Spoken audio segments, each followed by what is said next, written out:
అదే RTV app వార్తల్ని క్షణాల్లో చదివే అవకాశం ఉంటుంది. ఒక న్యూస్ పేపర్, ఒక టెలివిజన్ ఛానల్ మీ చేతుల్లో ఎప్పుడూ ఉంటాయి. నమస్తే. ఏపీ అసెంబ్లీ కీలకమైన 7 బిల్లుల్ని ఆమోదించింది. ఇందులో ఏపీ పంచాయతీరాజ్ సవరణ బిల్లు, ఏపీ మున్సిపల్ సవరణ బిల్లు, ఏపీ ల్యాండ్ గ్రాబింగ్ నిరోధక బిల్లు చాలా ముఖ్యమైనవి. ఇవి కాకుండా ఎన్టీఆర్ హెల్త్ యూనివర్సిటీ సవరణ bill, ayurvedic homeopathy medical practitioners చట్ట సవరణ bill, AP medical practitioners registration చట్ట సవరణ బిల్లుతో పాటు ఏపీ సహకార సంఘం సవరణ 2024 బిల్లుల్ని శాసనసభ ఆమోదించింది.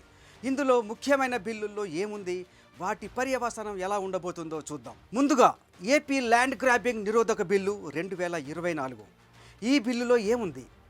ఇప్పటి వరకు ఆంధ్రప్రదేశ్ భూ ఆక్రమణల నిరోధక చట్టం 1982, దీన్ని ఇంగ్లీష్లో ల్యాండ్ గ్రాబింగ్ యాక్ట్ 1982 అంటాం. ఈ చట్టం అమల్లో ఉంది. పాత చట్టం స్థానంలో కొత్త చట్టం తేవటానికి చాలా బలమైన కారణం ఉంది.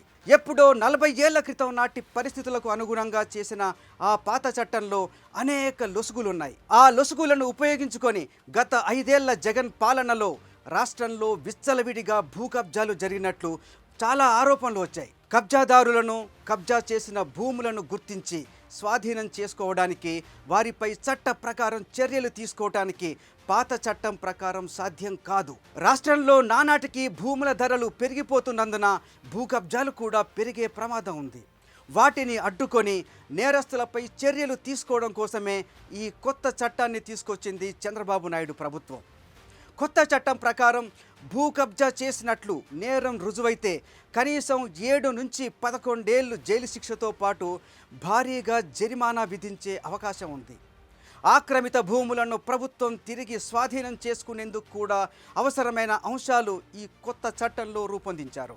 అన్ని రాష్ట్రాల్లో అధ్యయనం చేసిన తర్వాత, అందుబాటులో ఉన్న శిక్షల్ని పరిశీలించిన తర్వాత కొత్త చట్టానికి రూపకల్పన చేసింది రెవెన్యూ శాఖ. పాత చట్టంలో పట్టణ ప్రాంతాల భూములకు మాత్రమే రక్షణ ఉండేది. భూ కబ్జాల నిరోధక చట్టం 1982లో ప్రధానంగా పట్టణ ప్రాంతాల్లో ఉండే భూములకు మాత్రమే రక్షణ లభిస్తున్నట్లు కమిటీ గుర్తించింది. పెరుగుతున్న పట్టణీకరణ, మార్కెట్ విలువల ఆధారంగా గ్రామీణ ప్రాంతాల్లో కూడా భూ కబ్జా సమస్య తీవ్రంగా ఉన్నట్టు అధికారులు గుర్తించారు. గ్రామీణ ప్రజలు ఎవరికి ఫిర్యాదు చేయాలో కూడా తెలియని పరిస్థితిలో ఆస్తులను పోగొట్టుకుంటున్నట్టు కూడా రాష్ట్ర ప్రభుత్వం గుర్తించింది. గతంలో భూ కబ్జాలకు పాల్పడే వారికి కేవలం 6 నెలల నుంచి 5 ఏళ్ల వరకు మాత్రమే జైలు శిక్షలు ఉండేవి. జరిమానా గరిష్టంగా 5,000 మాత్రమే ఉండేది.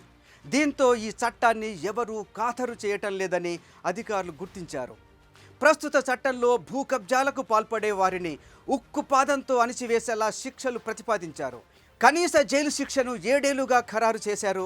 గరిష్టంగా 11 ఏళ్ల జైలు శిక్షను చట్టంలో ప్రతిపాదించారు. భూ కబ్జా ఘటనల్లో విధించే జరిమానాను బాధితులు కోల్పోయే ఆస్తి మార్కెట్ విలువకు సమానం చేశారు. ఈ మేరకు కోర్టు ఉత్తర్వుల ద్వారా బాధితులకు న్యాయం చేస్తారు. కబ్జాకు గురైన ఆస్తికి సమానమైన విలువను నిందితుల నుంచి జప్తు చేసి బాధితులకు చెల్లిస్తారు. ఇక ఏపీ మున్సిపల్ శాసనాల సవరణ బిల్లు 2024 కూడా ఏపీ అసెంబ్లీ ఆమోదం తెలిపింది. ఇకపై ఎంతమంది పిల్లలున్నా స్థానిక సంస్థల ఎన్నికల్లో పోటీకి అర్హులే. పట్టణ స్థానిక సంస్థల ఎన్నికల్లో పోటీ నిబంధనలను మారుస్తూ చట్ట సవరణ చేసిన బిల్లు ఆమోదం పొందింది. మున్సిపల్ శాఖ మంత్రి నారాయణ, పంచాయతీరాజ్ శాఖ మంత్రి పవన్ కళ్యాణ్ తరపున నాదెండ్ల మనోహర్ ఈ బిల్లును శాసనసభలో ప్రతిపాదించారు. శాసన మండలి ఆమోదం పొందిన తర్వాత ఇది చట్టంగా రూపొందుతుంది. ప్రస్తుతం అమల్లో ఉన్న చట్ట ప్రకారం 2 కంటే ఎక్కువ మంది పిల్లలుంటే స్థానిక సంస్థల ఎన్నికల్లో పోటీ చేసేందుకు అనర్హులు. 2 కన్నా ఎక్కువ మంది పిల్లలున్న వారిని మున్సిపల్, పంచాయతీ, జెడ్పీటీసీ, ఎంపీటీసీ ఎన్నికల్లో పోటీకి అనర్హులుగా భావించేవారు. కానీ ఇవాళ ఏపీ ప్రభుత్వం ఒక చట్ట సవరణ చేసింది. ఏపీ అసెంబ్లీలో కీలక బిల్లు ప్రవేశపెట్టారు. ఇక ఎంతమంది పిల్లలున్నప్పటికీ స్థానిక సంస్థల ఎన్నికల్లో పోటీకి అనర్హులు కారని బిల్లులో స్పష్టం చేశారు. ఈ బిల్లును మున్సిపల్ శాఖ మంత్రి నారాయణ సభలో ప్రవేశపెట్టారు. ఇదొక చరిత్రాత్మక నిర్ణయం అని ఎమ్మెల్యేలు అంటున్నారు. 2 కన్నా ఎక్కువ మంది పిల్లలుంటే ఎన్నికల్లో పోటీకి అనర్హులు అనే చట్టం ఎప్పటి నుంచో అమల్లో ఉంది. దీనిపై వివాదాలు నడుస్తున్నాయి. అనేక కోర్టు వివాదాలు కూడా ఉన్నాయి. 2 కన్నా ఎక్కువ మంది పిల్లలు ఉన్న వారిపై వేటు వేసిన పరిస్థితి కూడా ఉంది. మున్సిపల్ సవరణ బిల్లు అత్యంత కీలకమైంది. జనాభా వృద్ధి రేటులో భాగంగా ఏపీ మున్సిపల్ సవరణ బిల్లు రూపొందింది. ఈ సవరణతో పట్టణ స్థానిక సంస్థల ఎన్నికల్లో ఎంతమంది పిల్లలున్నా పోటీకి అర్హత దక్కినట్లయింది. ఇటీవల సీఎం చంద్రబాబు నాయుడు పిల్లల్ని కనాలని, జనాభా రేటు పెరగాలని పదే పదే చెప్తూ వస్తున్నారు. ఈ నేపథ్యంలోనే ఎంతమంది పిల్లలున్నా పోటీకి అర్హులుగా చేస్తూ ఈ బిల్లును రూపొందించారు. ఎన్టీఆర్ హెల్త్ వర్సిటీ సవరణ బిల్లు 2024. ఆరోగ్య విశ్వవిద్యాలయం పేరు తొలుత ఎన్టీఆర్ ఆరోగ్య విశ్వవిద్యాలయంగా ఉన్న సంగతి అందరికీ తెలిసిందే. అయితే వైసీపీ ప్రభుత్వ హయాంలో దీనిని వైఎస్ఆర్ హెల్త్ వర్సిటీగా మార్చారు. దీనిపై అప్పట్లో విపక్షంగా ఉన్న టీడీపీ భగ్గుమంది రాష్ట్ర వ్యాప్తంగా ఆందోళనలు కూడా చేపట్టింది. తాము అధికారంలోకి వస్తే హెల్త్ వర్సిటీ పేరును మారుస్తామంటూ నారా చంద్రబాబు నాయుడు అప్పట్లోనే ప్రకటించారు.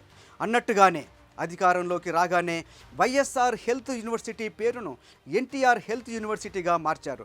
ఈ ప్రతిపాదనలకు కేబినెట్ ఆమోదం గతంలోనే లభించగా తాజాగా అసెంబ్లీలోనూ చట్ట సవరణ బిల్లుకు ఆమోదం లభించింది.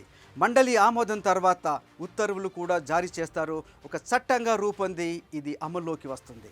మొత్తానికి చంద్రబాబు నాయుడు తీసుకొచ్చిన ఈ చట్ట సవరణ బిల్లు చాలా విప్లవాత్మకమైనవనే చెప్పాలి. గతంలో జరిగిన చాలా తప్పుల్ని సరిదిద్ది ప్రజలకు మేలు చేసేవిగా ఉన్నాయని చెప్పేసి టాక్ వినిపిస్తోంది. చూద్దాం చట్ట సవరణ తర్వాత ఎలాంటి మార్పులు వస్తాయో. చూస్తూనే ఉండండి RTV. మరిన్ని వీడియోస్ కోసం ఛానల్ ని సబ్స్క్రైబ్ చేయండి. లేటెస్ట్ అప్డేట్స్ కోసం వాట్సాప్ ఛానల్ ని ఫాలో అవ్వండి. అండ్ లింక్ డిస్క్రిప్షన్ లో ఉంది.